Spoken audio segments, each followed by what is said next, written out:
नाट्य तरंग कार्यक्रम में श्रोताओं, आइए सुनते हैं आज नाटक महानगर का दूसरा और अंतिम भाग।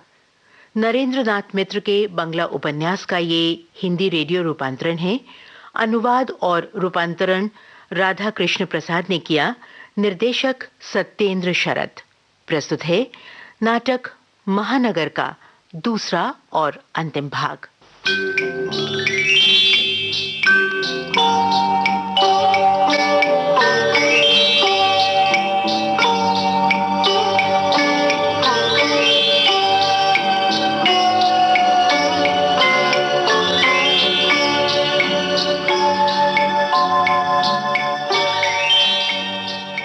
कितनी मुश्किल से घर चला रहा हूं, ये मैं ही जानता हूं। महीने के 15 दिन होते ना होते हाथ बिल्कुल खाली हो जाता है। अगर एक और हाथ कमाने वाला हो और बाहर से हर महीने कुछ आता रहे तब बहुत ही राहत मिलती है भैया। अच्छा, 1 मिनट रुको, मैं जरा कूलर से पानी ले आऊं। जी। आया। राहत तो जरूर मिलती है, लेकिन उसके लिए कितना भारी मूल्य चुकाना पड़ता है, ये परेश बाबू कभी नहीं समझ सकेंगे। उन्हें नहीं मालूम मेरे दाम्पत्य जीवन में जैसे कोई दरार पड़ गई है। आरती ने तो मानो कसम खा ली है, वो कोई अनुशासन स्वीकार नहीं करेगी। उसने जो नई आजादी पाई है वो उसका पूरा उपयोग कर रही है। वो अब मेरे किसी आग्रह, किसी अनुरोध से नहीं पिघलती। उसके लिए उसकी इच्छा ही महत्वपूर्ण है।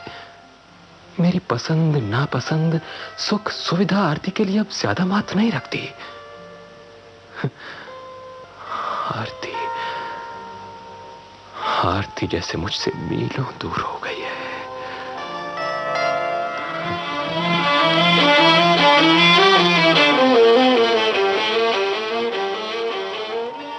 नीला, तुमने मेरा बैग खोला था? नहीं भाभी।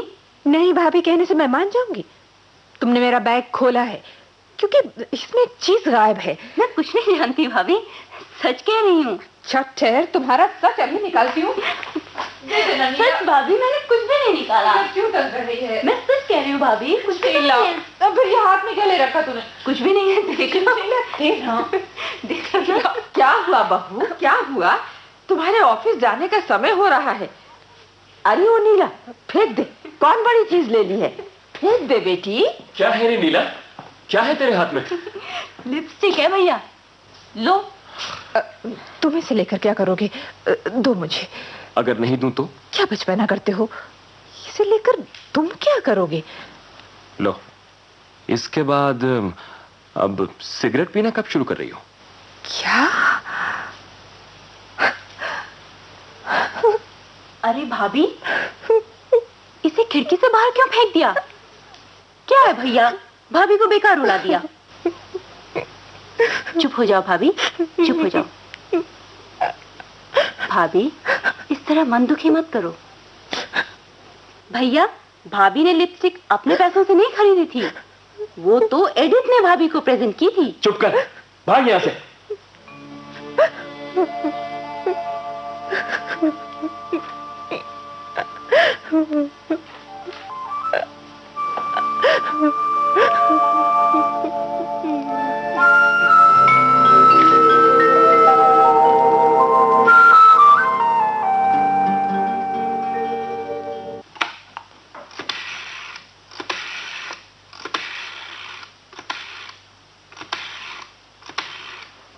हेलो, अलीपुर बार लाइब्रेरी?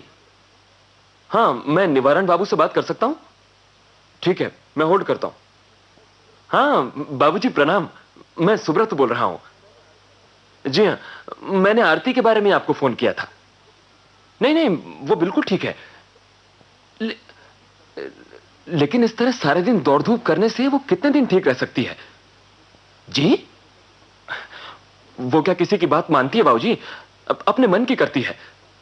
जी, मैं तो कई बार कह चुका हूं कि नौकरी छोड़ दे, लेकिन वो सुनती ही नहीं। जी जी जी हाँ, अब आप ही उसे समझाइए।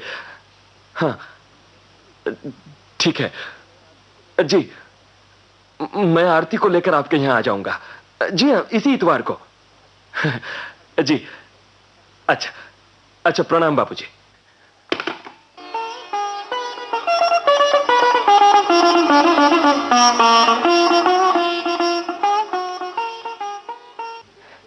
शिकायत और सिर्फ शिकायत। मेरी शिकायत किए बिना तुम शायद एक गिलास पानी भी नहीं पियोगे। मैंने कहाँ शिकायत की है? सामने नहीं, पीठ पीछे की है। नहीं तो अभी मेरे पिताजी और मेरी माँ मुझे नौकरी छोड़ देने के लिए क्यों कहते?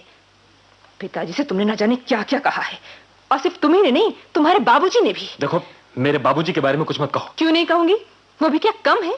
तुम सब लोग एक ही तरह के हो। सोचा था दिन भर के लिए मायके जा रही हूं, वहां तो 2 पल सुख शांति से रहूंगी, लेकिन वहां भी यही चर्चा, नौकरी छोड़ दो। अच्छी बात है, तुम लोग जो चाहते हो वही होगा, छोड़ दूंगी नौकरी। देखो आरती, तुम्हारी भलाई के लिए ही सब कह रहे हैं। देखो, जिस तरह तुम अपने को थका रही हो। नहीं, मेरे स्वास्थ्य के लिए तुम लोगों को सिरदर्द नहीं हो रहा है। असल बात है, तुम लोग अपनी जिद मनवाना चाहते हो। अच्छी बात है, अच्छी बात है, तुम्हारी बात ही ऊपर रहेगी। तुम इस्तीफा टाइप करके ले आना, मैं तुम्हारे सामने दस्तखत कर दूंगी। अच्छा।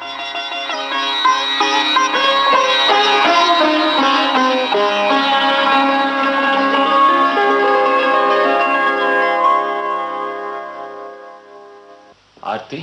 हाँ, ये क्या है ये? ओ, मेरा इस्तीफा टाइप कर ले। हाँ, लाओ। I beg to submit my resignation.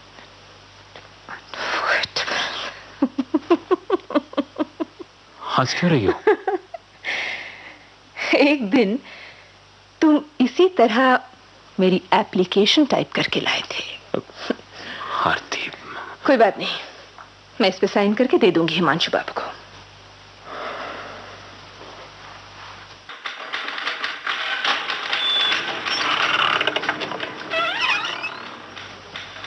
मैं कानन सर।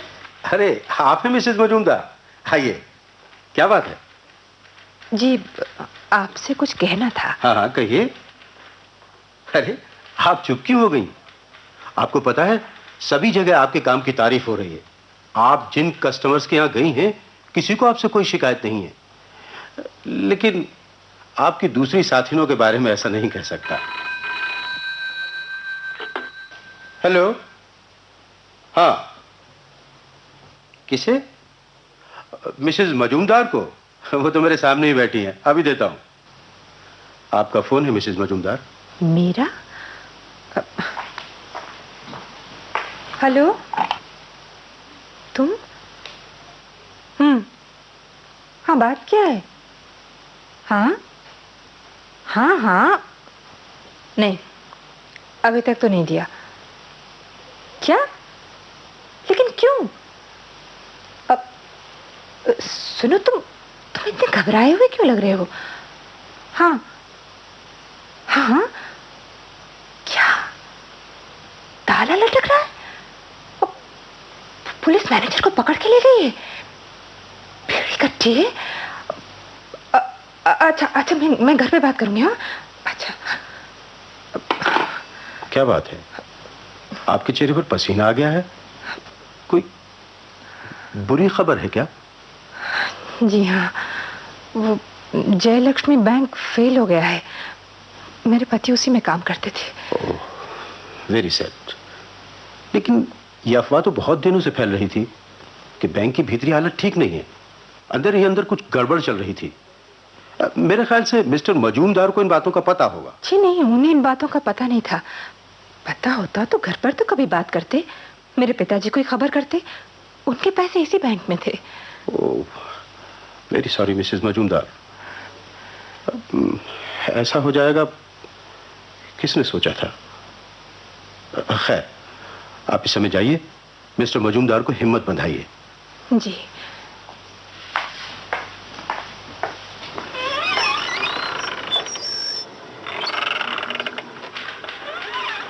ए आरती, मुंह क्यों लटका रखा है?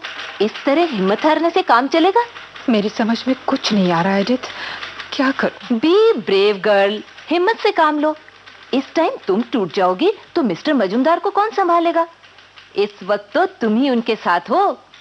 अरे मेरे साथ तो ये सब कितनी बार हो चुका है। नौकरी खोने के मामले में मेरा हस्बैंड जॉन कितना एक्सपर्ट है तुम नहीं जानती। और फिर शराब की लत ने तो उसे बिल्कुल निकम्मा बना दिया है। आओ बाहर चले। एडिथ, ओहो, यहाँ रहोगी तो मन और भारी बना रहेगा। चलो। अरे चलो ना भाई, लगता है तुम्हें तो खींच के ले जाना पड़ेगा। अच्छा चलो।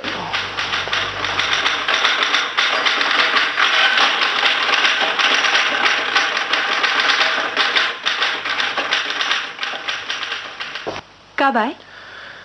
यही कुछ देर पहले। नीला ने चाय दी? हाँ। बात क्या है? तुम आज से भविष्य की चिंता में डूब गए। आरती, कल मैं जिस तरह हंस मुस्कुरा रहा था, आज भी तुम क्या मुझे वैसे ही देखना चाहती हो? मेरी नौकरी चली गई है। अगर कोई दूसरी नौकरी नहीं मिली तो कैसे होगा? यही सोच रहा हूं। चिंता मत करो, सब ठीक हो जाएगा। 2-1 महीने में तुम्हें क्या दूसरी नौकरी नहीं मिल जाएगी? और फिर मैं तो नौकरी कर ही रही हूँ। लगता है बाबूजी इधर आ रहे हैं। अरे मैंने सब कुछ सुन लिया है, सब कुछ सुन लिया है बेटा। कोई बात नहीं, चिंता न करो। अरे 5 आदमी साथ हों तो दुख नहीं होता बेटा।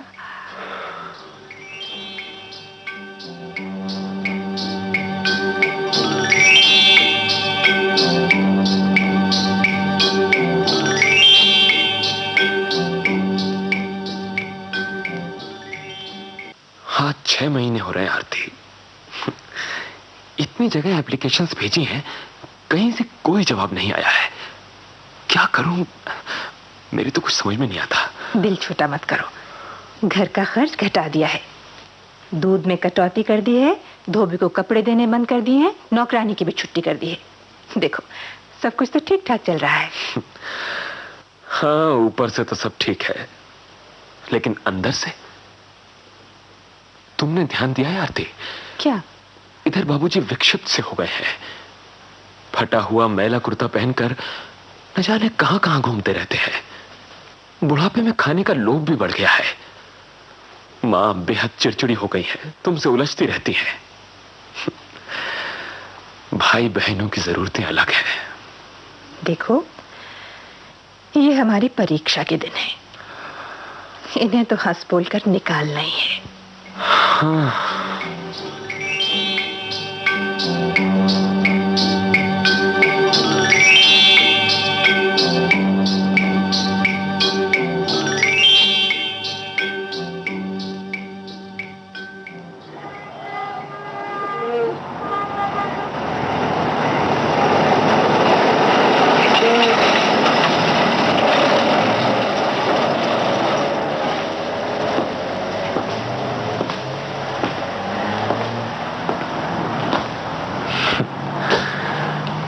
महानगर की सड़कों पर भटक रहा हूं। इतने सारे रास्ते, इतना बड़ा राजपथ, लेकिन मानो सभी अंधी गलियां हैं।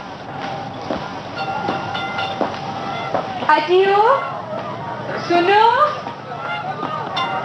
सुनो। तुम? हाँ, बालीगंज से आ रही हूँ, मशीन डेमोन्स्ट्रेट करने गई थी। और तुम? डलहौजी स्क्वायर गया था। क्या बना? कुछ नहीं, जगह खाली नहीं है।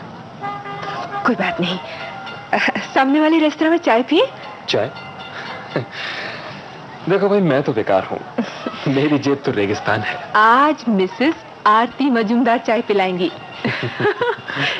आइए मिस्टर मजूमदार। चलिए मिसेस मजूमदार।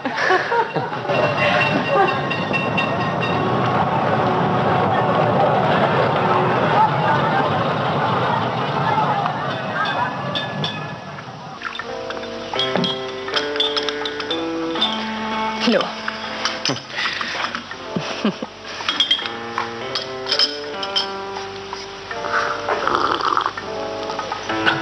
सिर्फ नाम से कोई बड़ा नहीं हो जाता। क्यों? क्या हुआ? उस दिन मशीन लेकर बैरिस्टर हालदार के बंगले पे गई थी, रास बिहारी एवेन्यू। संपन्न व्यक्ति हैं, 2 गाड़ियां हैं, उनकी बेटी शुचि को मशीन का इस्तेमाल सिखलाना था। ट्राम बस के झंझट में देर हो गई।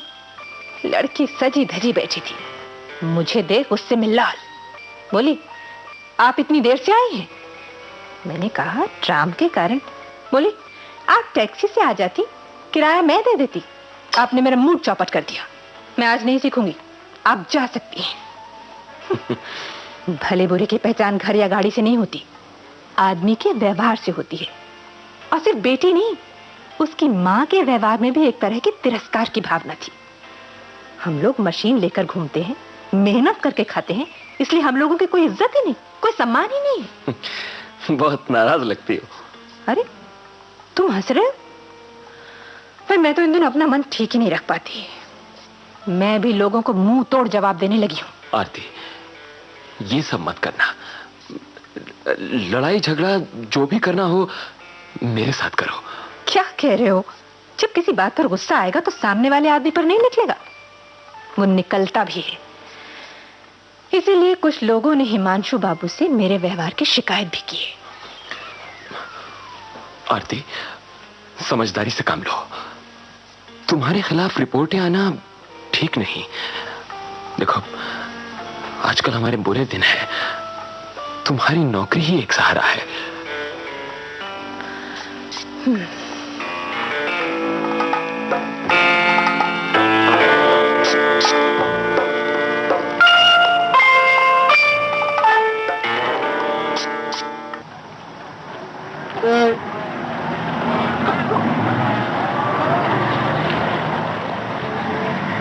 एडिथ, तुम्हारे पति कहीं काम करते हैं? नहीं आरती, वो बिल्कुल निकम्मा और गैर जिम्मेदार किस्म का आदमी है। इस समय कहीं जुआ खेल रहा होगा। जिस दिन पैसा नहीं मिलता उस दिन कमरे में सोया रहता है। तुमने उससे क्या प्रेम विवाह किया था? हाँ रे, वैसे आदमी बहुत शरीफ है, सिर्फ शराब और जुए के कारण बिगड़ गया है। बहुत अच्छा गिटार बजाता है, वेस्टर्न म्यूजिक का उसे अच्छा ज्ञान है। एक बड़े होटल में ऑर्केस्ट्रा कंडक्ट करता था, लेकिन शराब और गैर जिम्मेदारी की वजह से नौकरी छूट गई। 3-4 जगह और नौकरियां की, लेकिन 10-15 दिनों में ही उसे हटा दिया जाता।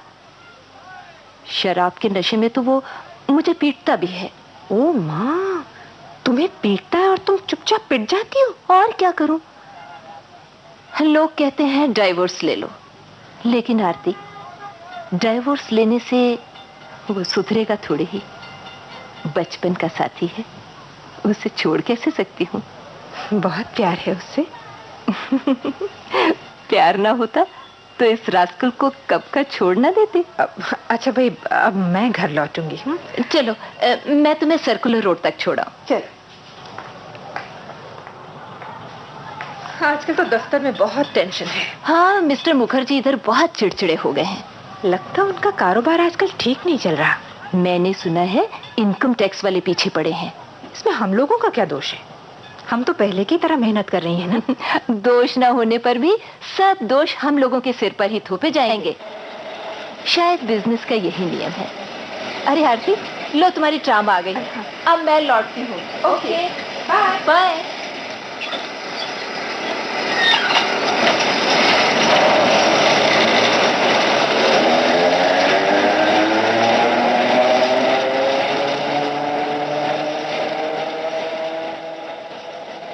क्या बात है आरती, आज तुम्हारे चेहरे पर आक्रोश क्यों है?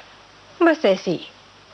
कमीशन को लेकर हिमांशु बाबू के साथ थोड़ी झड़प हो गई है। आरती, मैंने समझाया था कि नहीं, मेरे साथ नहीं, एडिथ के साथ झड़प हुई है। मिस्टर मुखर्जी ने कहा था, अगर हम 1 महीने में 3 मशीनों की बिक्री करेंगे तो 5 के बजाय 10% कमीशन मिलेगा। इस महीने एडिथ ने 4 मशीनों की बिक्री की और मैंने 3 की। लेकिन अब हिमांशु बाबू अपनी बात से मुकर रहे हैं। कह रहे हैं, बाजार बहुत मंदा जा रहा है, ऑफिस का खर्चा भी बढ़ गया है। ऐसे समय में अगर हम लोग ऐसी मांग करेंगे तो कहा हिमांशु बाबू ने? क्या कह रहे हो? ठीक कहा उन्होंने। जाने भी दो आरती, ऊपरी कमाई बाद में, पहले अपना मूलधन बचा कर रखो। जैसा समय आ गया है तुम्हें तो मालूम ही है, एक बैंक में नौकरी का चांस मिलते मिलते रह गया। बुरे दिन है, सोच रहा हूं पार्ट टाइम काम ले लूं। वैसे आरती, तुम्हारे साथ तो हिमांशु बाबू की कोई गर्मा गर्मी नहीं बाबा, जो कुछ भी हुआ एडिथ के साथ हुआ। हाँ, ये जरूर है कि मुझे उनकी बातचीत अच्छी नहीं लगी। कैसे अच्छी लगेगी? लेकिन समय देखकर चलना होता है। देखो, मुझे कोई नौकरी मिल जाए ना, फिर देख लेंगे। सोमवार को मैं आसनसोल जा रहा हूं इंटरव्यू देने। देखो भाग्य साथ देता है या नहीं।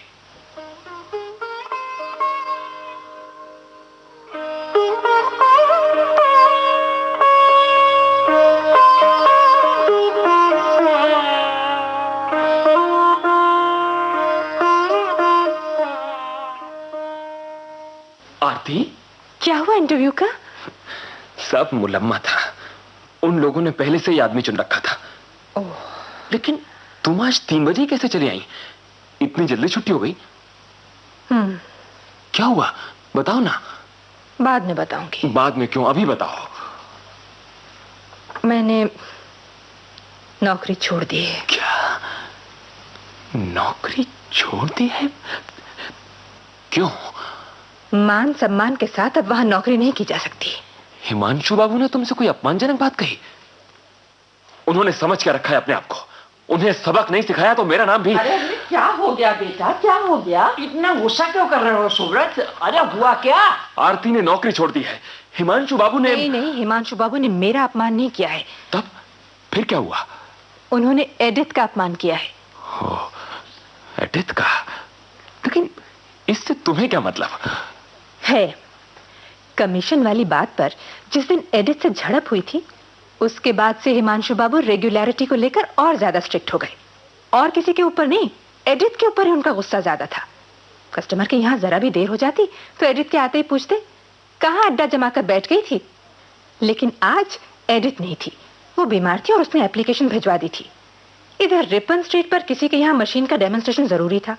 मुझे देखकर हिमांशु बाबू ने पूछा, एडिथ सीमेंस कहाँ है? वो नहीं आई है, बीमार है। ये उसकी एप्लीकेशन। एप्लीकेशन ऑफिस के दरबान के हाथ भिजवाई है। सब बहानेबाजी। जानबूझकर बीमार बन गई है, मुझे परेशान करना चाहती है।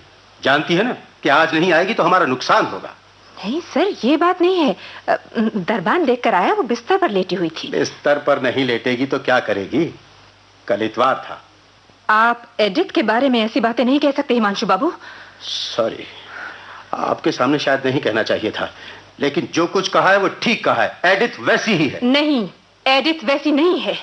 शी इज मैरिड, उसका पति है। पति तो हर ऐसी औरत का होता है। आप इन्हें नहीं जानते। मैं अच्छी तरह जानती हूँ। एडिथ हमारी साथी है, इतने दिन से हम लोग साथ काम कर रहे हैं। हिमांशु बाबू, आपने बिना जाने बूझे उसका अपमान किया है। आपने जो कुछ कहा है उसे आपको वापस लेना होगा। मैंने जो कुछ कहा है उसका एक शब्द भी वापस नहीं लूंगा। मैं फिर कहता हूं कि वो बहुत ही गिरे हुए चरित्र की औरत है। आपने जो कुछ कहा है उसे वापस लिए बिना कोई भले घर की लड़की आपके यहाँ काम नहीं कर सकती। अच्छी बात है। ये रहा मेरा इस्तीफा, कई दिन से मेरे पर्स में पड़ा हुआ था। आपके पागल हो गई हैं मिसेस मजूमदार। मैंने कहा कि जैसी तैसी औरत, उसके लिए आप नौकरी छोड़ देंगी? आपको तो कुछ नहीं कहा गया है। आपने हम सब का अपमान किया है। मैं जाती हूँ। सुनिए, पागलपन मत कीजिए। आपके घर की हालत में जानता हूं। तब आप अपनी बात वापस ले रहे हैं? नहीं। तब मैं भी अपना इस्तीफा वापस नहीं लूंगी। नमस्कार। राम राम राम राम। भला कोई ऐसी भी नादानी करता है? अरे उस एडिथ से ना कोई नाता ना रिश्ता। काम में लापरवाही देकर अगर मालिक ने नाराजगी में 2-4 भली बुरी बातें कह दी तो क्या हुआ भाई? जो गाय दूध देती है उसकी एक आध लात तो बर्दाश्त करनी ही पड़ती है। और फिर हिमांशु बाबू ने बहू को तो कुछ नहीं कहा। अरे कहेंगे भी क्यों?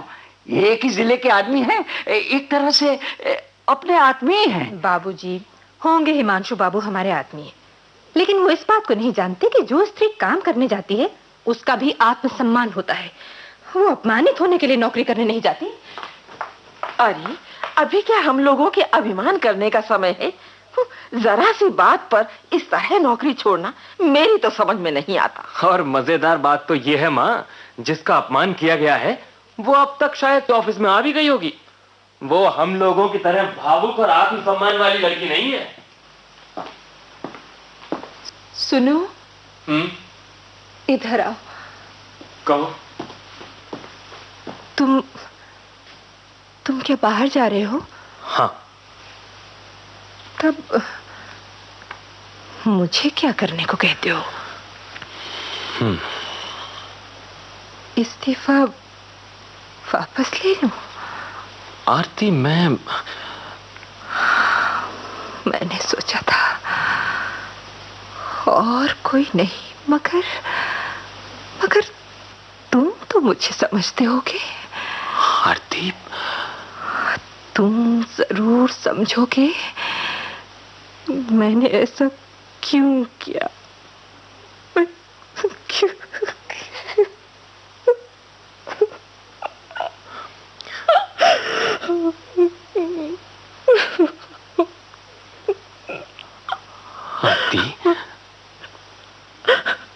आरती, अपना हाथ मुझे दो। सुनो, तुमने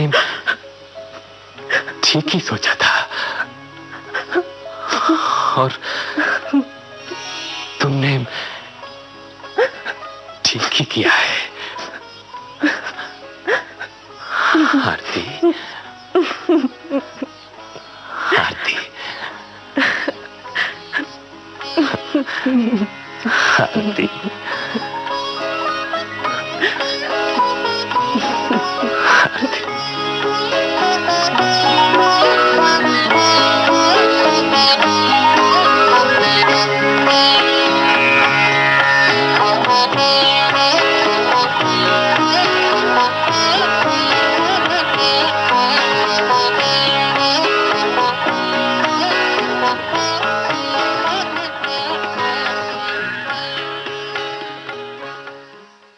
नरेंद्रनाथ मित्र के बंगला उपन्यास का हिंदी रेडियो रूपांतरण महानगर का दूसरा और अंतिम भाग अभी आपने सुना। अनुवाद एवं रूपांतरण राधा कृष्ण प्रसाद ने किया।